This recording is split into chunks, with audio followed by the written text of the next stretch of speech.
여러분 반갑습니다. 오늘 수요예배 가운데에도 하나님의 크신 은혜가 하나님만을 바라보길 원하는 여러분들에게 있으시길 주님의 이름으로 축복합니다. 우리는 매주 수요일마다 통성경을 따라서 창세기부터 쭉 여기까지 달려왔습니다. 이제 신약도 얼마 남지 않았습니다. 오늘 우리가 지난주에 이어서 바울의 세 번째 전도 여행을 우리가 들어가게 될 것이고요. 3차 전도 여행은 분량이 좀 많아서 다음 주까지 함께 좀 살펴보도록 하겠습니다. 여러분, 지난번에 우리가 좀 바울의 2차 전도 여행을 좀 다시 한 번 더 복습하면 좀 기억하도록 하겠습니다. 여러분, 바울의 2차 전도 여행의 마지막 지점을 우리가 좀 기억을 해보면 18장에서 이 바울이 고린도 지역이라는 곳으로 가서 복음을 전하는 것을 여러분들이 좀 기억하실 겁니다. 그래서 아덴을 떠나서 고린도 지역으로 와서 복음을 전했고요. 그곳에서 진짜 소중한 동력자들을 만나게 되는 장면이 나옵니다. 누구를 만나는가를 봤더니 그 사람은 아굴라와 그의 아내 누굽니까? 브리스길라라고 하는 사람이죠. 이 두 사람을 바울의 동력자로 만납니다. 정말 기둥과 같은 역할들을 이 두 사람이 하게 될 겁니다. 그래서 고린도 지역에서 바울은 이 두 사람과 함께 복음을 계속해서 전하게 되는데, 그곳에 얼마 동안 머물렀는지, 즉 바울이 고린도 지역에서 얼마 동안 머물렀는지에 대해서 기간이 나옵니다. 사도행전 18장 11절 말씀 한번 보겠습니다. 사도행전 18장 11절 말씀입니다.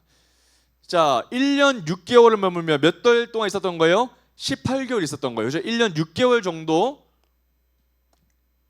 바울이 고린도 지역에서 하나님의 말씀을 뭐 했다고 나옵니까? 가르쳤다고 나오는 거예요. 그러니까 바울이 고린도 지역에 머물면서 1년 6개월 동안 시간을 보내고 그곳에서 계속해서 하나님의 말씀을 전하고 또 복음을 전했다라고 사도행전은 기록하고 있습니다. 자, 그리고 이제 고린도 지역을 바울은 이제 떠나게 됩니다. 자, 그러면 여러분, 바울을 통해서 고린도에 뭐가 세워졌어요? 교회가 세워졌어요. 그러면 바울이 1년 6개월 지나고 나서 고린도를 어떻게 하는 거예요? 떠나는 거예요. 그리고 떠나서 어디로 가냐면 에베소 지역으로 떠납니다. 자, 그럼 여러분들이 머릿속에 생각하셔야 돼요. 바울이 고린도 지역으로 가서 하나님의 말씀을 전파하고 그곳에 교회를 세웠어요. 그리고 에베소로 갔어요. 그러면 고린도에는 누가 남아요? 자, 이걸 여러분들은 생각하셔야 됩니다. 자, 바울이 이동할 때마다 그 교회에 새로운 리더가 있어야 돼요, 없어야 돼요? 있어야 되잖아요. 그런데 고린도 지역에 바울이 있다가 1년 6개월 마치고 떠나게 되면 리더가 갑자기 사라지게 된단 말이죠. 그래서 그 공백에 대해서 이제 곧 나오게 될 겁니다. 그리고 그 새로운 리더가 누구인지에 대해서도 오늘 나오게 될 겁니다. 자, 어찌됐든 이 고린도 지역을 잘 바울이 전도해서 교회도 세우고 그리고 나서 그 지역을 떠나서 어디로 가게 되냐면 에베소에 잠깐 들립니다. 여러분, 우리가 에베소 1장 1절을 다루면서 에베소에 대한 이야기를 한번 쫙 했던 적이 있습니다. 그런데 이때 바울이 에베소 지역을 방문했을 때는 진짜 에베소에 대한 마음이 커서 에베소 지역을 잘 한번 세워보고자 했기 때문에 있었던 것이 아니었다는 것을 여러분들이 기억하시면 될 겁니다. 그래서 바울이 잠깐 거기에 머물렀을 때 장로들이 바울에게 뭐라 그럽니까? 여기에 오랫동안 머물러 있어 주십시오라고 얘기했는데 바울이 뭐라 그래요? 만약에 하나님의 뜻이라면 내가 다시 에베소에 돌아와서 복음을 전하겠습니다 라고 얘기하고 2차 전도 여행을 다시 안디옥으로 돌아가서 마무리했지 않습니까? 그런데 오늘 이제 에베소를 떠나고 안디옥을 떠나서 다시 3차 전도 여행 때 이제 에베소 지역으로 돌아오게 되는 것을 이제 보게 될 겁니다.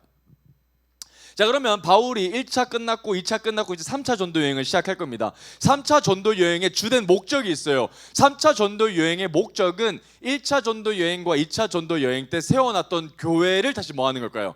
방문하는 겁니다. 그래서 3차 전도 여행 때는 새로운 지역으로 가지 않아요. 계속해서 이때까지 세웠던 교회로 가서 그 교회를 다시 한 번 더 격려하고 세우는 역할들로 바울이 타겟팅을 할 겁니다. 자, 물론 에베소 지역을 우리가 다시 돌아왔기 때문에 에베소 지역을 좀 보게 될 텐데, 자, 이 3차 전도 여행의 주된 목적이 바로 오늘 우리가 읽었던 18장 23절에 담겨져 있습니다. 우리 다시 한번 읽어보겠습니다. 자, 바울이 전도 여행을 떠나는 목적입니다. 자, 같이 한번 읽어보겠습니다. 시작. 얼마 있다가 떠나 갈라디아와 부르기아 땅을 차례로 다니며 모든 제자를 뭐하게 하는 거예요? 굳건하게 하는 거예요. 자, 그러면 바울이 했던 사역은 명확합니다. 여러분, 이 시대에 진짜 교회가 해야 될 일이 뭐예요? 단순히 사람이 모이는 거 아니죠. 뭡니까? 제자를 세우는 거예요. 진짜 그리스도를 따라가는 한 사람을 세우는 게 진짜 이 시대에 하나님이 원하시는 바라는 겁니다. 그래서 바울은 사람을 단순히 많이 만들고 원형극장에 사람들을 꽉꽉 채워 넣는 것이 주된 목적이 아니라 두루 계속해서 돌아다니면서 한 사람을 세우고 한 사람을 진짜 그리스도에게 헌신하게 하는 제자를 세우는 것, 진짜 하나님의 충성된 일꾼으로 세우는 것이 바울이 진짜 원했던 사역의 방향성이었다는 거예요. 자, 그리고 나서 이제 여러분 이제 새로운 파트로 이제 넘어가겠습니다. 자, 사도행전 18장 24절로 들어가기 전에 보면 여러분 소제목이 하나 나옵니다. 우리 소제목 한번 같이 따라 한번 읽어볼까요? 시작. 아볼로가 담대히 전도하다. 자, 그럼 새로운 인물이 나왔어요. 누굽니까? 아볼로라고 하는 사람입니다. 자, 우리가 금방 이 바울이 고린도 교회를 이동하면서 떠나면서 고린도 교회에 새로운 리더가 필요했다고 말씀드렸어요. 그죠? 그래서 고린도 교회에 새로운 리더가 등장을 합니다. 바로 그 사람이 누구냐면 이 아볼로라고 하는 사람입니다.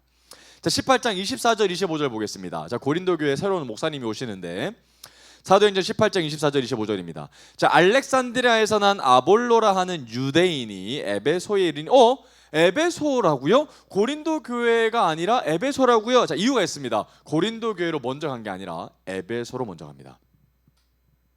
자, 이 사람은 알렉산드리아인이었고요, 유대인인데 자, 에베소에 도착을 합니다. 에베소 근방까지 누가 있었어요? 바울이 있었습니다. 그죠? 그런데 지금 이때는 바울이 안디옥으로 떠났을 때 이야기입니다. 자, 에베소에 이르니 이 사람은 어떻게 나옵니까? 성량이 언변이 좋다, 말을 잘한다는 거예요. 그죠? 달변가라는 거라고 얘기하고 있습니다. 또 성경에 뭐 하는 자? 능통한 자. 아마도 율법학자였을 수도 있겠죠. 그러니까 성경을 굉장히 잘 아는 성경 박사이고 또 동시에 가르치는 것도 잘하는, 그러니까 일타 강사와 같은 탁월한 이 시대의 전도자 역할을 했던 사람이었다는 거예요. 25절.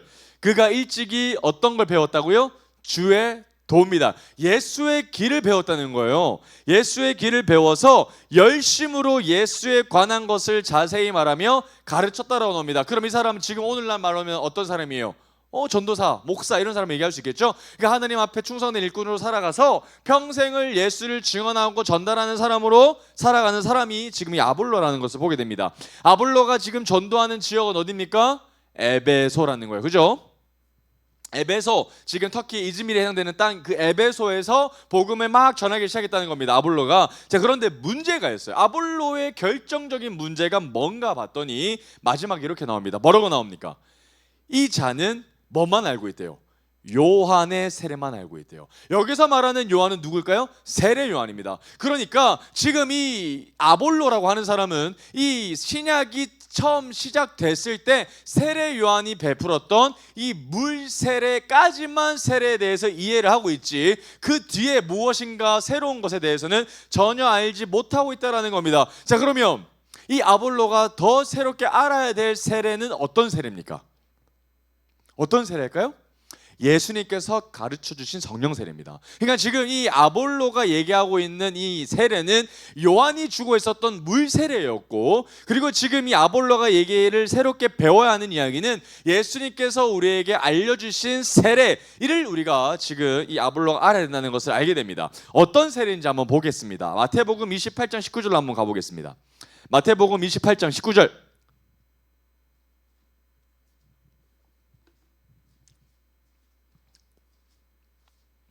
마태복음 28장 19절 가보면 예수님이 세례에 대해서 언급하시는 장면이 나와요. 마태복음 28장 19절입니다. 대사명이라고 불리는 장이죠.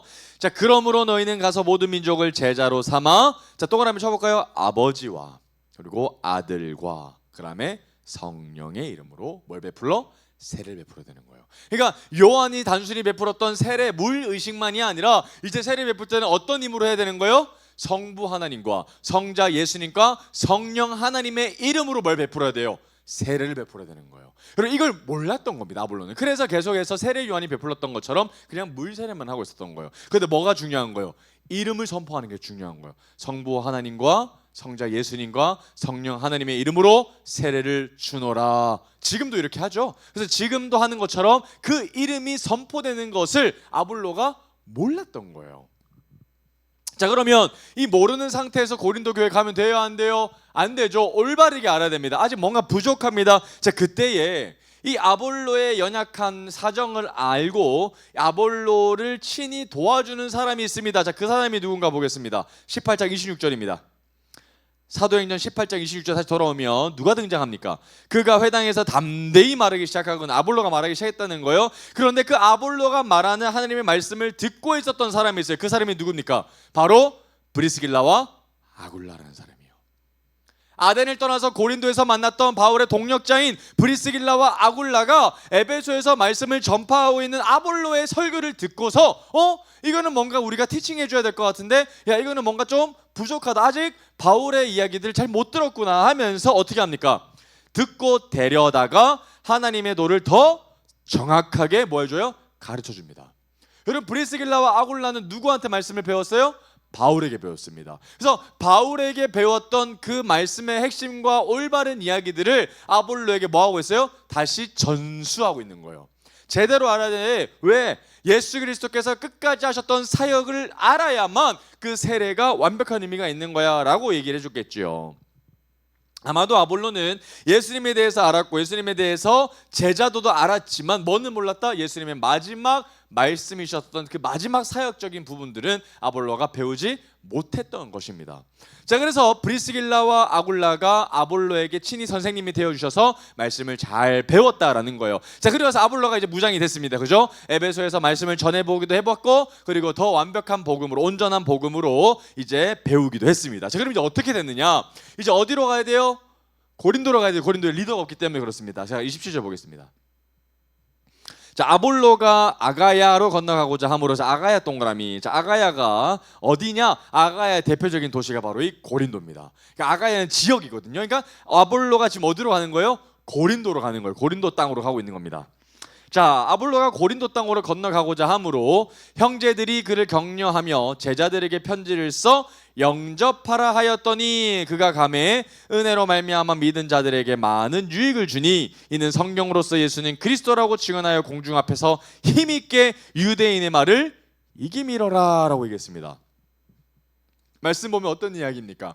여러분, 지금 아볼로가 어디 가고 싶어요? 고린도 땅으로 가고 싶어요. 그런데 자기가 그냥 가고 싶다고 해서 갈 수 있는 것은 아닙니다. 누구의 공식적인 승인이 필요해요? 동력자들의 승인이 필요한 거예요. 그래서 동력자들이 고린도에 있는 교회에 뭐 하는 거예요? 편지 써주는 거예요. 그래서 에베소 땅에서 만났던 사람 한 사람이 있는데 그 사람이 아볼로인데, 아볼로가 우리가 보니까 참된 전도자다. 그 사람이 지금 고린도 땅에 가서 뭔가를 하려고 한다. 우리가 승인할 테니까 고린도 땅 교회 사람들이 영접해 주셨으면 좋겠습니다라고 공식적인 편지를 발송했고, 고린도 교회가 그걸 편지를 바꿔서 아볼로를 뭐 하는 거예요? 환영해주고 영접해주는 장면인 거예요. 그래서 아볼로가 고린도 교회에서 영접받고, 그리고 그곳에서 또다시 하나님의 말씀을 담대하게 전파하고 또 다른 열매를 계속해서 맺게 되는 것을 보게 되는 것을 이제 우리가 보게 된다는 거죠.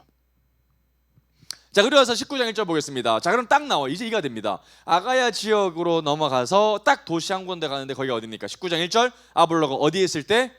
고린도에 있을 때. 이해되시죠? 이 전환되는 장면을 여러분들이 이해하셔야 됩니다. 아볼로가 에베소 사역을 마치고 동력자들의 승인을 받고 브리스길라 아굴라에게 가회 받고 고린도 교회로 가서 그곳에서 이제 목회하는구나. 이제 그걸 여러분들이 정리해 주시면 될 것 같아요. 자, 그러면 이제 아볼로는 고린도로 갔습니다. 자, 그러면 그 사이에 있었던 그때의 바울은 안디옥으로 갔었단 말이죠. 그리고 이 아볼로가 고린도 땅으로 넘어갈 그때의 바울은 지금 다시 어디로 오는 거예요? 에베소 지역으로 왔습니다. 자, 그러면 그때 하나님의 뜻이라면 에베소로 다시 오겠다고 했던 바울의 이야기가 다시 맞춰지는 거예요. 그럼 에베소로 왔다는 건 바울이 하나님의 뜻을 받고 에베소로 왔구나를 우리가 생각할 수 있다는 겁니다. 자, 그러면 에베소에서 어떤 일이 벌어졌는지 우리가 한번 다 보길 원합니다. 자, 우리가 에베소 1장 1절 이야기하면서 백그라운드 배경으로 19장 한번 싹 훑어봤는데 우리가 다시 한번 더 좀 보길 원합니다. 사도행전 19장 1절에서 7절까지입니다. 자, 아볼로가 고린도에 있을 때 바울이 밑지방으로 다녀 에베소에 와서 어떤 제자들을 만나 이르되 너희가 믿을 때에 성령을 받았느냐 이르되 아니라 우리는 성령이 계심도 듣지 못하였노라. 바울이 이르되 그러면 너희가 무슨 세례를 받았느냐 대답하되 요한의 세례니라. 바울도 누구랑 비슷한 사람을 만나는 거예요? 아볼로랑 비슷한 사람 만나는 거예요. 그러니까 예수님께서 승천하시고 난 다음에 뭐 보내주시기로 하셨어요? 성령 하나님 보내주시기로 하셨죠. 그런데 아직 성령 하나님이 보내주시겠다고 하셨던 그 약속을 듣지도 못했고 받지도 못했던 사람들이 지금 바울을 만난 겁니다. 자, 4절입니다. 바울이 이르되 요한이 회개의 세례를 베풀면 백성에게 말하되 내 뒤에 오시는 이를 믿으라 하였으니 이는 곧 예수다. 이렇게 얘기하죠. 그죠? 그 사람이 바로 예수였어. 그들이 듣고 주 예수의 이름으로 뭐 받았어요? 세례를 받는 거예요. 그러니까 세례 요한의 세례는 주 예수의 이름이 없죠. 자, 그런데 주님이 알려줬던 그 세례는 어떤 이름이 있어요? 성부 하나님과 성자 예수님과 성령 하나님의 이름으로 세례를 베풀라고 하시지 않았습니까? 자, 그래서 그 즉시 진짜 예수님이 바로 그분의 아들이셨구나라는 것을 깨닫고 난 다음에 바울을 만났던 아볼로와 비슷했던 제자들이 그 즉시 세례를 받는 거죠. 우리 안수기도까지 받습니다. 6절, 바울이 그들에게 안수함에 성령이 그들에게 뭐 했어요? 임하셨다라는 거예요. 성령이 그들에게 임하셨다. 자, 성령이 그들에게 임하시는 순간 어떤 일이 벌어져요? 방언도 하고 예언도 한다. 그죠? 성령이 그들에게 임하심으로 방언도 하고 예언도 하더라 이 말인 거예요. 자, 그런데 그 사람이 총 몇 명쯤 됐더라? 12사람쯤 됐다는 거예요. 그러니까 여러분 놀라운 건, 여러분 지금 사도행전에 우리가 초반에 보면 마가의 다락방에 모였던 120명의 사람들이 일제히 그곳에서 성령의 충만함을 입었던 것을 여러분들이 기억하실 겁니다. 오순전날 마가의 다락방에 모였던 120명의 사람들, 마찬가지로 바울이 하나님 앞에 기도하는 자로서 이 사람들을 위해 축복하고 기도했더니 그곳에 모인 몇 사람들 가운데 12사람들 가운데 마치 오순전날 마가의 다락방 임했던 성령 하나님의 역사가 다시 동일하게 뭐하고 있는 거예요? 재현되고 있는 것을 보게 됩니다. 그들은 온전히 성령이 충만하게 되는 거죠. 지금 성령이 그들에게 임하심으로 방언도 하고 예언도 막 시작하게 되는 거예요. 완전 성령의 충만한 가운데 깊이 이 제자들이 들어가게 됐다라는 겁니다. 자, 어찌됐든 이 바울의 핵심은 어떤 이야기냐면 바로 이 모든 일의 핵심은 누구라는 겁니까? 예수님이라는 거예요. 그죠? 4절의 마지막에 있지 않습니까? 이는 곧 예수다. 그래서 내가 예수의 이름으로 너에게 세례를 베푼다. 그랬을 때 성령 하나님께서 놀랍게 역사하시는 것을 이제 보게 됩니다. 자, 그리고 이어서 바울이 움직이는 것을 볼 수 있어요. 19장 8절 보겠습니다. 자, 에베소 지역으로 돌아간 거예요. 자, 사도행전 19장 8절, 바울이 회당에 들어가 석 달 동안 담대히 하나님 나라에 관하여 강론하며 권면하되. 지금 어디에 들어갔어요? 사람들이 많이 모일 수 있는 회당입니다. 예배 장소입니다. 회당에 들어가서 3달 동안 담대히 그곳에서 하나님 나라에 대해서 막 강론합니다. 하나님의 나라가 이미 시작됐습니다. 하나님의 나라가 이곳에 왔습니다. 너희들은 이제 예수 그리스도를 믿음으로 말미암아 구원에 이를 수 있습니다 라고 해서 막 복음을 선포하기 시작했다는 거예요. 그런데 9절이죠. 어떤 사람들은 마음이 굳어서 순종하지 않고 무리 앞에서 이 도를 비방하거늘. 바울이 그들을 떠나 제자들을 따로 세우고 어디로 간다고요?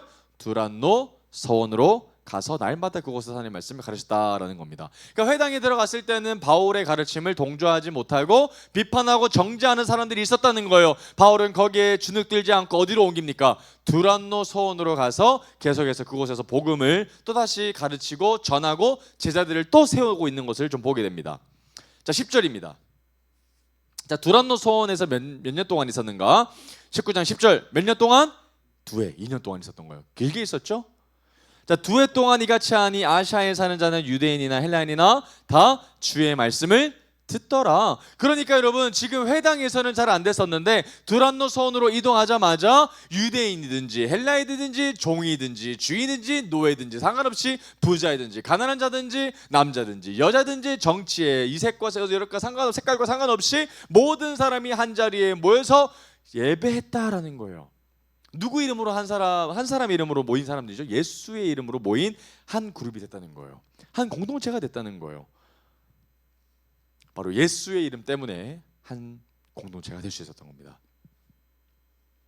그러니까 바울은 계속해서 에베소 지역에 2년이나 머물면서 두란노 서원을 세우고 그곳에서 예배자들을 세우고 제자들을 세우고 있는 것을 보게 됐습니다. 자, 그때 하나님이 바울을 얼마나 사용하셨는지 바울에게 초자연적인 능력, 기적적인 능력도 하나님 주시거든요. 19장 11절 12절입니다. 하나님이 바울의 손으로 놀라운 능력을 행하게 하시니 기적을 주셨죠. 심지어 사람들이 바울의 몸에서 손수건이나 앞치마를 가져다가 병든 사람에게 얹으면 그 병이 떠나가고 악기도 나가더라. 얼마나 놀랍습니까? 그런데 여러분 기억해야 될 거, 바울에게 권세가 있는 것이 아니라 누구에게 권세가 있는 거예요? 예수의 이름에 권세가 있는 것이죠. 자, 근데 이걸 오해했던 사람들이 나타납니다. 13절. 자, 이에 돌아다니며 마수라는 어떤 유대인이 시험 삼아 악기 들린 자에게 주 예수의 이름을 불러 말하되 내가 바울이 전파하는 예수를 의지하여 너에게 명하노라 이렇게 얘기합니다. 그러니까 바울 따라하는 거죠. 그러니까 마술 부리는 사람들이 바울을 따라하는 것을 보게 됩니다. 그러면서 14절 유대의 한 제사장 스게와의 일곱 아들도 이 일을 똑같이 행했다. 그러니까 지금 바울이 엄청나게 인기가 있고 사람들을 막 끌어당기니까 그곳에서 당긴 종교인들이나 마술 부리는 요술 부리는 사람들이 바울과 같이 다시 자신의 기득권 자기의 명성을 얻고자 했던 겁니다. 그래서 바울이 했던 패턴들을 그대로 따라해서 자기도 한번 해보는 거예요. 15절 그런데 악기가 대답을 합니다. 반응이 어떻게 옵니까? 악기가 대답하여 이르되 내가 예수도 알고 바울도 알거니와 너희는 누구냐 이렇게 얘기하죠. 그죠? 얼마나 놀랬겠어요. 16절 악기 들린 사람이 그들에게 뛰어올라 눌러 이기니 그들이 상하여 벗은 몸으로 그 집에서 뭐 했어요? 도망하는지라. 그러니까 바울을 자칫 따라 했다가 완벽하게 된통 당하고 도망가는 것을 우리가 좀 보게 됩니다. 자, 그러면서 얼마나 당시에 바울에 대한 이 권세 그리고 바울이 가지고 있는 이 복음의 능력을 사람들이 보고 얼마나 놀랬겠습니까? 그 반응들이 17절에 나오죠. 에베소에 사는 유대인과 헬라인들이 다 이 일을 알고 두려워했다. 그러니까 경외함. 얼마나 두려웠겠어요, 그죠? 주 예수의 이름을 높이고 믿은 사람들이 많이 와서 자복하여 행한 일을 알리며 자기 죄를 막 토로했다는 거예요. 회개했다는 거예요. 19절 또 마술을 행하던 많은 사람이 그 책을 모아 가지고 와서 모든 사람 앞에서 불사르니 그 책값을 계산한즉은 5만이나 되었다. 한 50억 원에 해당되는 어마어마한 마술책을 제가 버렸다라고 제가 설교한 적이 있습니다. 자, 그러면서 이 땅에 에베소 땅에 어떤 일이 벌어져요? 이와 같이 주의 말씀이 힘이 있다는 거예요. 그러니까 바울에게 힘이 있는 것이 아니라 바울에게 권세가 있는 것이 어디에 힘이 있는 거예요? 주의 말씀에 힘이 있는 거예요. 주의 말씀에 힘이 있고 그 힘이 계속해서 퍼지고 따라감에 따라서 에베소 지역에 점점점 말씀이 복음으로 말미암아 흥왕했다. 그리고 세력을 얻기 시작했다라는 이야기들을 좀 보게 된다는 거예요. 자, 이제 여러분들이 기억하실 겁니다. 자, 이어서 이제 한 사건이 이제 일어납니다. 21절 위에 보면 소제목이 나와 있습니다. 뭐라고 나옵니까? 에베소에서 일어난 소동, 한 사건이 일어난다는 겁니다. 어떤 소동일까요? 23절 그때쯤 돼요. 이 도로 말미암아, 이 도가 무슨 도? 예수 그리스도 도죠. 십자가 도입니다. 복음입니다. 이것 때문에 적지 않은 소동이 있었다는 거예요. 이 도로 말미암아 막 사람들이 막 분란 일으켰다는 거예요. 어떤 일인가? 24절 즉 데메드리오라고 하는 어떤 은장색이 은으로 아데미의 신상 모형을 만들어서 직공들에게 적지 않은 벌이를 하게 했다. 여러분, 이 데메드리오라고 하는 은장색을 제가 뭐라고 그랬습니까? 가공업자, 세공업자라 그랬어요. 은 깎는 사람이죠. 제품 만드는 사람입니다. 그 당시에 아데미 여신상을 자기가 개인적으로 들고 다니기 용이하게 깎아가지고 판매했던 사람이죠. 그러니까 엄청나게 수완이 좋았던 기업가, 사장이었습니다. 그런데 점차 바울의 복음 때문에 사람들이 아데미 여신상의 그 은장색 금을 사지 않게 되니까 자기의 사업에 엄청나게 타격을 입기 시작하는 거예요. 그래서 이 데메디오라고 하는 사람이 이 바울을 어떻게 처단할까를 고민하고 있었던 겁니다. 25절 보겠습니다. 그가 그 직공들과 그러한 영업하는 자들을 모아 이르되 여러분도 알거니와 우리의 풍족한 생활이 어디에 있다고요? 이 생업에 있다는 거예요. 이 종교 사업, 이 아데미 여신상을 만드는 사업에 있다는 거예요. 사도행전 19장 26절입니다. 이 바울이 에베소뿐만 아니라 거의 전 아시아를 통하여 수많은 사람을 권유하여 말하되 사람의 손으로 만든 것들은 신이 아니라 하니 이는 그대들도 보고 들은 것이다. 우리의 이 영업이 천하여질 위험이 있을 뿐 아니라 큰 여신 아데미의 신전도 무시당하게 되고 온 아시아와 천하가 위하는 그의 위엄도 떨어질까 하노라 하더라. 그들이 이 말을 듣고 분노가 가득하여 외치르되 크다 에베소 사람의 아데미여라고 하면서 막 바울을 대적하는 사람들을 선동하게끔 만들고 있는 것을 보게 됩니다. 자, 그러면서 이제 계속해서 진행됩니다. 29절 온 시내가 요란하여 바울과 같이 다니는 마게도냐 사람 가이오와 아리스다고를 붙들어 일제히 연극장으로 막 달려갔습니다. 여러분, 연극장은 이제 거기에서 엄청나게 큰 이제 대극장이 있습니다. 이즈미르 땅에 이제 있는데 그쪽으로 막 사람들이 달려 들어갔던 거예요. 바울이 백성 가운데로 들어가고자 하나 제자들이 말립니다. 왜 말리는 거예요? 자칫하면 바울이 죽을 수 있기 때문이죠. 그래서 말리는 거예요, 제자들이. 31절 또 아시아 관리 중에 바울의 친구된 어떤 이들이 그에게 통지하여 연극장에 들어가지 말라 권하더라. 사람들이 외쳐 어떤 이는 이런 말을 어떤 이는 저런 말을 하니 모인 무리가 분란하여 태반이나 어찌하여 모였는지 알지 못하더라. 유대인들이 무리 가운데서 알렉산더를 권하여 앞으로 밀어내니 알렉산더가 손짓하며 백성에게 변명하려 하나 그들은 그가 유대인인 줄 알고 다 한 소리로 외쳐 이르되 크다 에베소 사람의 아데미여 하기를 2시간 동안이나 했다. 서기장이 무리를 진정시키고 이르되 에베소 사람들아 에베소시가 큰 아데미와 제우스에게서 내려온 우상의 신전지가 된 줄을 누가 알지 못하겠느냐. 이 일이 그렇지 않다 할 수 없으니 너희가 가만히 있어서 무엇이든지 경솔이 아니하여야 하리라. 신전의 물건을 도둑질하지도 아니하였고 우리 여신을 비방하지도 아니한 이 사람들을 너희가 붙잡아 왔으니 만일 데메드리오와 그와 함께 있는 직공들이 누구에게 고발할 것이 있으면 재판날도 있고 총독들도 있으니 피차 고소할 것이요 만일 그 외에 무엇을 원하면 정식으로 민회에서 결정할지라. 오늘 아무 까닭도 없는 이 일에 우리가 소요 사건으로 책망받을 위험이 있고 우리는 이 불법 집회에 관하여 보고할 자료가 없다 하고 이에 그 모임을 흩어지게 하니라 라고 나옵니다. 다행히 서기장이 사람들을 물리기 시작합니다. 정식으로 바울이 고발할 내용이 있으면 이렇게 즉흥적으로 모이지 말고 절차를 통해서 재판 청구해라 라고 얘기를 했고요. 사람들을 이제 해산시키는 것을 좀 보게 됩니다. 자칫하면 바울은 죽을 수 있었습니다. 거기는 아주 광적인 어린 눈으로 사람들은 이 에베소의 신이라고 믿었던 아데미 여신을 막 부르짖고 있었던 것이죠. 얼마나 바울이 놀랬겠습니까? 자, 그리고 나서 이제 바울이 에베소를 떠나게 되는 것을 보게 됩니다. 사도행전 20장 1절이죠. 사도행전 20장 1절. 자, 서유가 그침에 바울은 제자들을 불러 권한 후에 작별하고 떠나서 마게도냐로 넘어갔다라고 우리가 이제 보게 되는 거죠, 그죠? 자, 그러나서 이제 여러분 바울이 다시는 에베소로 돌아오지 못하게 되지만 여전히 그의 마음은 에베소를 향한 마음이 있어서 에베소를 향해서 장로들만 따로 만나게 되는 장면을 좀 보게 됩니다. 사도행전 20장 17절 한번 가볼까요? 어디서 만났다고 제가 얘기했죠? 이 장로들을 밀레도라고 하는 지역에서 장로들을 만났다고 제가 설명을 드렸습니다. 17절입니다. 바울이 밀레도에서 사람을 에베소로 보내어 교회 장로들을 청하니 이제 따로 만난 거예요. 에베소 지역에서 만난 게 아니라 오매 그들에게 말하되 아시아에 들어온 첫날부터 지금까지 내가 항상 여러분 가운데서 어떻게 행하였는지를 여러분도 아는 바니 곧 모든 겸손과 눈물이며 유대인의 관계로 말미암아 당한 시험을 참고 주를 섬긴 것과 유익한 것은 무엇이든지 공중 앞에서나 각 집에서나 꺼리낌이 없이 여러분에게 전하여 가르치고 유대인과 헬라인들에게 하나님께 대한 회개와 우리 주 예수 그리스도께 대한 믿음을 증언한 것이라. 보라 이제 나는 성령에 매여 예루살렘으로 가는데 어디로 간다고요? 예루살렘으로 가는 거예요. 여러분 예루살렘 갔다가 이제 어디로 가죠? 이제 로마로 가게 될 겁니다. 예루살렘으로 가는데 거기서 무슨 일을 당할지 알지 못하노라. 오직 성령이 각성해서 내게 증언하여 결박과 환난이 나를 기다린다. 뭘 직감한 거예요? 바울이 죽음을 직감한 거예요. 그런데도 어디 가는 거예요? 죽음의 땅으로 뚜벅뚜벅 걸어가고 있는 거예요. 24절 내가 달려갈 길과 주 예수께 받은 사명 곧 하나님의 은혜의 복음을 증언하는 일을 마치려 하면은 나의 생명조차 조금도 귀한 것으로 여기지 아니하노라. 자, 뭐조차? 생명조차. 그러니까 여러분 이 생명조차 아끼지 아니하고 죽음의 땅으로 뚜벅뚜벅 걸어 나간다라는 것이 아주 그들에게는 충격적이었을 겁니다. 여러분들은 이 바울이 왜 죽음의 땅으로 뚜벅뚜벅 걸어가고 있다고 여러분 생각하십니까? 어떻게 그럴 수 있죠? 바울이라고 죽음이 두렵지 않았겠습니까? 아니요, 두렵죠. 엄청 두려웠을 겁니다. 그런데도 불구하고 바울이 그 죽음에 예견되어 있는 땅으로 뚜벅뚜벅 걸어갈 수 있었던 이유는 명확합니다. 뭐 때문일까요?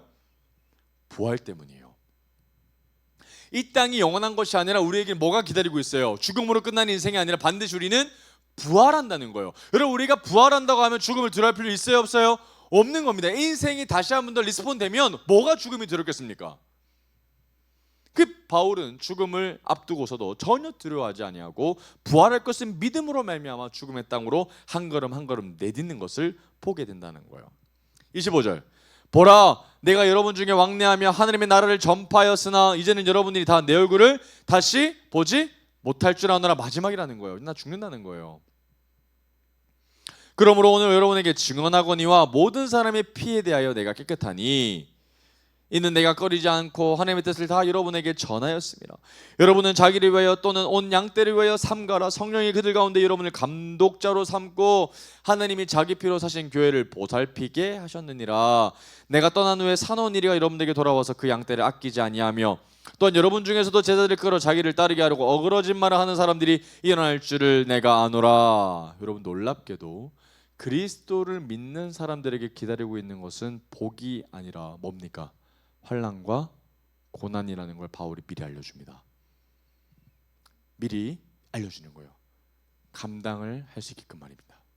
그러니까 우리가 그리스도를 믿는데 우리에게 더 좋은 일이 펼쳐지고 더 복받은 자로 살아가야 되는 것처럼 생각하는데 그렇게 아니라는 거예요. 오히려 많은 사나운 일들이 우리를 넘어뜨리게 하기 위해서 온갖 유혹과 온갖 공격으로 우리를 잡아먹으려고 할 것이라는 거예요. 31절, 그러므로 여러분이 뭐 하라는 거예요? 깨어있으라는 거예요. 일깨어라, 깨어있어라. 내가 3년이나 밤낮 쉬지 않고 눈물로 각 사람을 훈계했던 것을 기억하라. 지금 내가 여러분을 주와 및 그 은혜의 말씀에 부탁하노니 그 말씀이 여러분을 능히 든든히 세우사. 뭐가 든든히 세우는 거예요? 말씀이 든든히 세우는 거죠. 거룩하게 하심을 입은 모든 자 가운데 기업이 있게 하시리라. 하나님의 유업이 있다는 거예요, 그죠? 내가 아무의 은이나 금이나 의복을 탐하지 아니하였고 여러분이 아는 바와 같이 이 손으로 나와 내 동행들이 쓰는 것을 충당하여 범사에 여러분에게 모본을 보여준 바와 같이 수고하여 약한 사람들을 돕고 또 주 예수께서 친히 말씀하신 바 주는 것이 받는 것보다 복이 있다 하심을 기억하여야 할지니라. 이 말을 한 후 무릎을 꿇고 그 모든 사람들과 함께 기도하니 다 크게 울며 바울의 목을 안고 입을 맞추고 다시 그 얼굴을 보지 못하리라 한 말로 말미암아 더 근심하고 베개까지 그를 전송했다라고 하고 에베소 사람들을 다시는 보지 못하고 바울은 죽음의 땅으로 점점점 걸어가게 되고요. 로마 감옥에 압송돼서 들어갔다가 이후 목이 잘려지게 되는 참수형을 당하게 됩니다. 여기까지 우리가 이제 에베소를 다룬 이야기들이었어요. 그래서 우리가 에베소 1장 1절 보면서 에베소에 있는 성도들에게 편지 썼던 것을 여러분들이 이제 기억하실 겁니다. 자, 그러면 여러분 이제 다시 아볼로로 한번 돌아와 볼게요. 자, 우리가 이 사도행전 이 18장과 19장 사이에 이 써졌을 때 바로 고린도 전서와 고린도 후서가 바울이 작성했습니다. 에베소 땅에 있었을 때 왜 썼을까요, 여러분?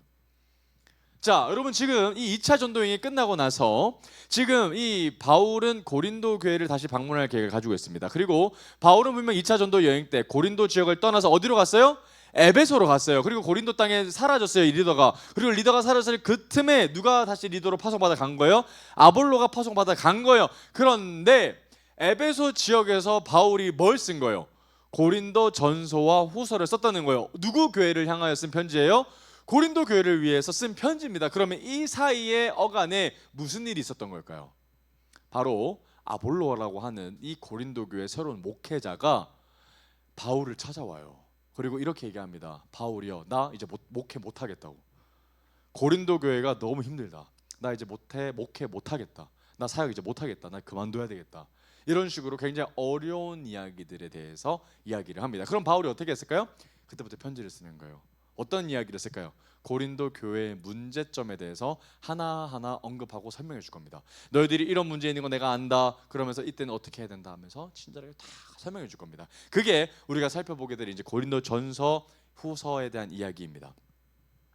이 이야기에 대해서는 우리가 다음 주에 조금 다음번에 좀 세밀하게 좀 살펴보게 될 텐데, 자, 서두만 좀 한번 살펴보도록 하겠습니다. 고린도전서로 한번 가봐서 1장 10절로 한번 가보겠습니다. 고린도전서 1장 10절.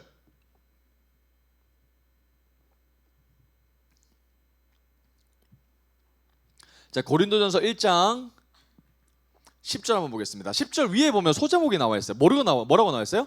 고린도 교회 뭡니까? 분쟁. 어떤 일이 벌어진 거예요? 싸운 거예요. 교회가 막 쪼개지기 시작하는 거예요. 왜 싸우는 거예요? 네 말이 맞다, 내 말도 맞다. 서로 막 이해하지 않고 서로에게서 분열하고 싸우고 정죄하고 비판하고 시기와 질투와 온갖 음해와 오해가 가득한 교회로 전락해버렸다는 거예요. 여러분, 참 아이러니입니다. 에베소 땅에는 어떤 일이 벌어졌어요? 부흥이 일어났어요. 그런데 고린도 교회는 쇠퇴가 일어나고 있어요. 왜 그랬을까요? 자, 그 비밀을 오늘 한번 파헤쳐 보도록 하겠습니다. 에베소 지역은 부흥이 일어났고 고린도 교회는 한때 잘 나갔다가 쇠퇴의 길을 걷게 되거든요. 물론 다시 회복할 겁니다. 자, 고린도서 1장 11절부터 한번 보겠습니다. 고린도서 1장 11절. 내 형제들아 글로의 지편으로 너희에 대한 말이 내게 들렸다. 보고받았다는 거죠, 그죠? 너희 가운데 뭐가 있어? 분쟁이 있어. 너희들 싸웠다는 거 내가 모를 줄 알아? 내가 다 들었어. 이 말하는 거예요. 12절 어떤 분쟁인가? 내가 이것을 말하거니와 너희가 각각 이르되 나는 바울에게, 나는 아볼로에게, 나는 게바에게, 나는 그리스도에게 속한 자라 한다는 것이니 그리스도께서 어찌나 아니었느냐? 바울이 너희를 위하여 십자가에 못 박혔으며 바울의 이름으로 너희가 세례를 받았느냐? 라고 얘기하고 있는 거예요. 자, 뭐가 문제인 거예요? 사람들 간에 라인이 형성된 거예요. 그죠? 끼리끼리 뭉친 거죠? 자, 어떤 사람들은 누구를 따르기를 원하는 거예요? 고린도 교회의 초대 교회의 리더였던 바울을 따라가는 거예요. 우리는 바울 얘기만 들을 거예요. 바울은 이렇게 하지 않았어 하면서 바울 얘기만 따라가는 거예요. 그러면 아볼로가 새로 담임 목사로 왔는데 아무도 바울을 따라가지 않으면 이 아볼로를 따라가지 않으면 돼요, 안 돼요? 안 된다. 교회가 어려워지는 거예요. 그래서 바울파가 생겼고 아볼로파가 막 싸우는 거예요. 그런데 또 다른 파가 생겼어요. 누구 파가 생긴 거예요? 게바 누굽니까? 베드로예요. 그러니까 우리는 베드로 진짜 정통 사도 말을 들어야지. 야, 바울 정통 사도 아니잖아. 뭐 고난도 별로 없잖아. 그럼 우리 교회가 생겼는데 우리를 누구 말 따라야 되겠어? 야, 진짜 고난자인 베드로 말 따라야지. 아볼로도 아니야 라고 하면서 막 서로 싸웠던 거예요. 그런데 또 한 무리가 나와요. 야, 그런 소리 하지 마. 그리스도만 따라가야지. 우리가 누구에게 따라간다고 할 수 있겠어 하면서 이 네 개의 파로 쪼개져 가지고 너는 누구 파야? 너는 바울 파야? 아니 아볼로 파야? 아니 너 그리스도 파야? 아니면 너 게바 파야? 하면서 막 서로를 막 이간하고 자기 사람 만들려고 막 교회가 힘들어진 거예요.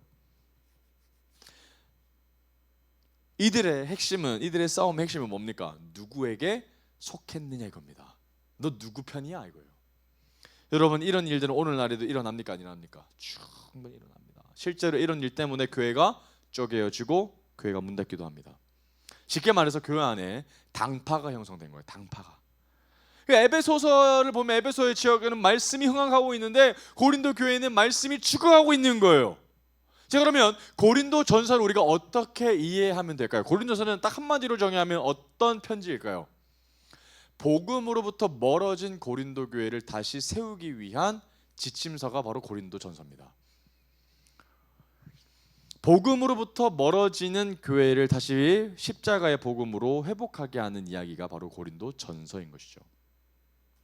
그러니까 분명히 고린도 교회는 복음을 받았어요. 복음을 들었어요. 복음이 무엇인지 다 배웠습니다. 그런데 복음을 들었지만 복음대로 살지 못했던 거예요. 복음은 다 알았어요. 복음이 어떤 이야기인지 다 알았어요. 예수 그리스도가 우리에게 어떤 분이시고 예수 그리스도가 우리를 위해서 어떤 일을 행하셨는지 다 들었습니다. 그러나 내 삶이 전혀 복음적이지 못했을 때 일어난 일들이라는 거예요. 여러분, 충분히 교회도 이런 일이 일어날 수 있어요. 우리는 다 복음을 압니다. 다 알아요. 다 아는 이야기입니다. 성경 이야기도 다 안다고 얘기합니다. 그러나 실제적으로 우리가 교회 안에서 행하는 일들을 보면 우리는 전혀 복음적이지 않을 때가 많이 있을 수 있다는 거예요. 그런 사람들에게 바울은 어떤 이야기 할까요? 너희가 들었던 그 복음을 복음대로 살아갈 수 있도록 안내해 줄 겁니다. 복음대로 살아가는 것, 진짜 너희들이 복음을 받은 자답게 살아가는 것이 중요하다라는 것을 이제 얘기해 줄 겁니다. 자, 그러면 여러분, 고린도전서의 문제가 여러 가지 있는 것을 좀 보게 됩니다. 자, 1장 18절 한번 보겠습니다. 자, 십자가의 복음에서 이제 멀어졌다는 것이 이 바울이 진단했던 고린도 교회의 가장 큰 핵심이거든요. 그러니까 비본질에 빠져버린 거예요. 자, 고린도서 1장 18절. 자, 그때 바울이 잡는 게 있어요. 뭘 잡냐 봤더니 십자가의 도가 멸망하는 자들에게는 미련한 것이요 구원을 받는 우리에게는 하나님의 뭐다? 능력이다. 뭐 붙잡는 거예요? 십자가 붙잡는 거예요. 여러분, 이때 야, 싸우지 마십시오. 네 가지 바로 나눠지는 게 말이 됩니까? 여러분, 나를 지지해 주셔서 고맙긴 한데 새로운 지도자 생겼어요. 아볼로를 여러분 지지해 주셨면 이런 얘기하는 거예요? 아니요, 그런 얘기 하지 않아요. 어떤 얘기합니까? 여러분, 십자가밖에 없습니다. 십자가밖에 없습니다. 예수를 바라봐야 되지 누구를 바라보겠습니까? 라고 하는 거예요. 23절 볼까요? 고린도전서 1장 23절. 우리는 십자가에 못 박힌 그리스도를 전하니 유대인에게는 꺼리끼는 것이요 이방인은 미련 것이다. 뭐만 전하는 거예요? 십자가만 전한다는 거예요. 십자가만 전한다. 자, 그러면서 계속 바울은 고린도전서에서 계속해서 예수 십자가를 바라봐야 된다. 너희들이 진짜 복음적일 수 있는 방법은 너희들의 삶을 스스로 결정하는 것이 아니라 의로워지기 위해서 노력하는 것이 아니라 뭘 바라봐야 되는 거예요? 십자가만 바라봐야 된다라고 얘기할 겁니다. 그래서 우리 고린도전서 2장 소제목을 한번 보면 어떤 얘기가 나와 있어요? 그리스도를 바라봐라는 얘기하고 있죠. 그죠? 그리스도. 고린도서 2장에서 강조하고 있는 그리스도밖에 없습니다. 그리스도를 바라봐야 됩니다 하는 거예요. 그러면서 고린도서 3장에서 구체적으로 이들에 대한 문제점을 얘기합니다. 고린도서 3장 1절에서 9절까지 한번 볼게요. 형제들아, 내가 신령한 자들을 대함과 같이 너에게 말할 수 없어서 육신에 속한 자 곧 그리스도 안에서 어린아이들을 대함과 같이 하노라. 여러분, 지금 고린도 교회를 바울이 어떻게 판단하는 거예요? 영적으로 거장이 아니라 애기로 보는 거예요. 유치하게 보는 거죠. 2절, 내가 너희를 젖으로 먹이고 밥으로 못 먹였다는 거예요. 여러분, 어느 정도 커야 밥 먹이는 거죠. 그러니까 그 밥을 소화를 할 지금 수준이 안 되니까 계속해서 젖만 먹이는 거예요. 이는 너희가 감당하지 못하였음이거니와, 지금도 못한다는 거예요. 고린도 교회가 이 정도 수준밖에 안 된다는 거예요. 너희는 아직도 육신에 속한 자로다. 너희 가운데서 뭐가 있어요? 시기하고 분쟁이 있다는 거예요. 어찌 육신에 속하여 사람을 따라 행함이 아니리요. 어떤 이는 말하되 나는 바울에게라 하고 다른 이는 나는 아볼레게라 하니 너희가 육의 사람이 아닙니까? 라고 하는 거죠. 그죠? 5절, 그런즉 아볼로는 무엇이며 바울은 무엇이냐? 그들은 주께서 각각 주신 대로 너희라고 믿게 한 사역자들 아니냐? 뭐가 중요한데? 진짜 우리가 전했던 말씀 핵심이 뭔데? 나를 따르라고? 아니, 그리스도를 따르라고. 예수 그리스도를 바라봐야 돼. 그 얘기하는 거 아니야? 그런데 갑자기 너희들이 왜 바울 편이 나오고 아볼로 편이 나오고 왜 게바 편이 나오고 그리스도 편이 나와서 너희들이 시기 질투하고 점점 이 교회가 하나 되지 못하고 무너지고 있느냐? 이 얘기하고 있는 거죠. 그죠? 그러면서 6절입니다. 유명한 말씀이죠. 한번 같이 읽어보겠습니다. 시작. 나는 심었고 아볼로는 물을 주었으되 오직 자라게 하시는 분은 누구? 하나님이시다. 나는 한 거 있다 없다? 없습니다. 난 심기만 했습니다. 이제 여러분이 아볼로가 이제 정리가 됐죠. 아, 아볼로가 이 사람이구나. 알렉산드리아에서 온 이 유대인이 에베소에서 말씀을 전하다가 브리스길라와 아굴라에게 정확한 복음에 대해서 티칭 받고 그리고 동력자들에게 편지 파송 받아서 고린도교에 왔다가 고린도교에 와서 사역 열심히 했는데 그 열매가 분열과 시기와 질투여서 바울을 찾아가서 도와달라고 요청했고 그리고 바울이 고린도 교회에 진솔하게 편지를 써서 다시 고린도 교회를 뭐하고 있는 거예요? 회복하게 하는 이야기가 바로 고린도전서, 고린도 후서라는 것을 좀 보게 됩니다. 7절, 그런즉 심는 이나 물주는 이는 아무것도 아니로되 오직 자라게 하신 이는 누구뿐이다? 하나님뿐이시다. 심는 이와 물 주는 이는 한 가지이나 각각 자기가 일한 대로 자기의 상을 받으리라. 우리는 하나님의 뭡니까? 동력자들. 동그라미, 하나님이 하는 동력자들이다. 우리는 하나님의 동력자들인 거예요. 아무런 능력이 없지만 우리는 비천하고 능력이 없지만 하나님이 감히 우리를 해주시는 거예요. 그렇게 하나님의 사역에 우리가 동참할 수 있도록 우리를 불러주신다는 거예요. 하나님의 나라 가운데 우리가 역할이 있다는 게 얼마나 큰 은혜입니까? 이런 아무것도 할 수 없는 자들에게 하나님의 동력자로 여겨주신다는 거예요. 너희는 하나님의 밭이요 하나님의 집이다. 와우, 어마어마한 축복을 하고 계시는 것을 보게 됩니다. 자, 그러면서 여러분 고린도서 이제 쭉 구조만 보겠습니다. 오늘은 5장에 보면은 음행한 자에 대해서 얘기를 할 거예요.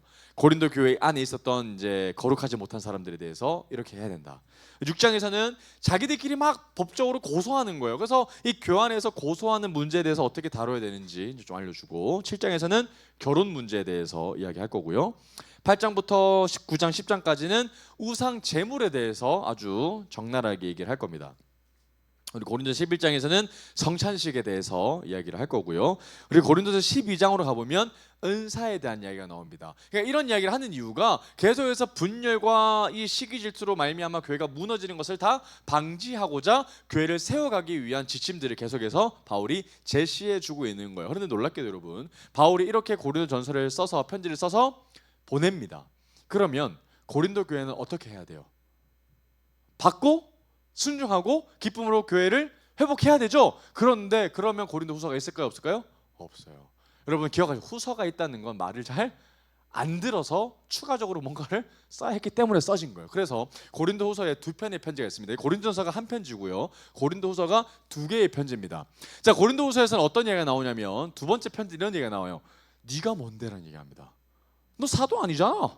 네가 뭔데 왜 감히 고린도 교회 함부로 이렇게 하라 저렇게 하라 얘기해? 라고 아주 충격적인 반응을 보입니다. 바울 화나요 안 화나요? 엄청 화나죠. 그래서 아주 정제된 이야기로 자기의 사도성을 이야기를 할 겁니다. 근데 그 사도성을 어떻게 얘기하냐면 어떻게 얘기할까요? 나는 얼마나 엘리트인데, 내가 얼마나 이 교육을 잘 받은 엄친한데, 이런 얘기할까요? 아니요. 바울은 백해무익한 자라고 얘기합니다. 오히려 그리스도 때문에 얼마나 많은 고난과 역경을 받았는가에 대해서 이야기합니다. 약함을 자랑해요.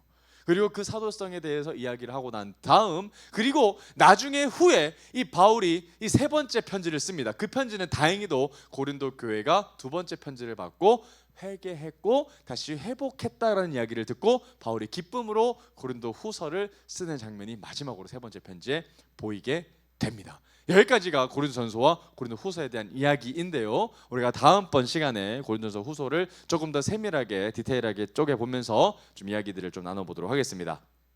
자, 그럼 오늘 여러분들에게 주는 말씀 한 구절만 다시 오늘 읽었던 말씀 한번 다시 보겠습니다.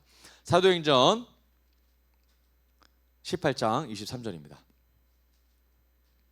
우리가 아까 금방 마지막으로 읽었던 말씀과 딱 정확하게 대조되는 말씀이에요. 자, 고린도 교회는 아까 바울이 어떤 사람들과 같았다 그랬어요? 어린 아이들과 같았다라고 그랬어요. 그런데 진짜 바울이 원했던 사람들은 어떤 사람들이었을까요? 사도행전 18장 23절입니다. 우리 같이 한번 읽어보겠습니다. 시작. 얼마 있다가 떠나 갈라디아와 부르기아 땅을 차례로 다니며 모든 제자를 뭐하게 하는 거? 굳건하게 하는 거. 어린아이로 머무는 인생이 아니라 믿음이 장성한 분량까지 이르는 거, 영적인 장수로 일어서는 거, 진짜 하나님 앞에 충성된 일꾼으로 서는 것, 그것이 진짜 바울이 하고 싶었던 사역이었다는 거예요. 어린아이 같이 머무는 거 바울이 절대 원치 않아요. 그죠? 그래서 가차없이 너희들은 어린아이 같다, 너희들은 밥도 못 먹다 그러면서 계속 질타하면서 계속 세워갔던 것을 보면 바울이 진짜 어린아이에 만족했던 사역자가 아니고 끊임없이 더 자라게, 더 성장하게, 더 예수님만 사랑하게끔 계속해서 자극을 주었던 믿음의 사람이었다는 것을 보게 됩니다. 오늘도 우리가 바울의 이야기들을 보면서 우리 결단하면서 나아갔으면 좋겠습니다. 주님, 내가 오늘 말씀을 듣고 결단하기를 원합니다. 믿음이 자라가기를 원합니다. 믿음이 어린아이 같은 믿음이 아니라 계속해서 자라가서 정말 이 시대에 하나님 앞에 쓰임받는 믿음의 용사로 살아갈 수 있도록 주님 나를 마음껏 사용하여 주시옵소서. 우리 그렇게 함께 찬양하고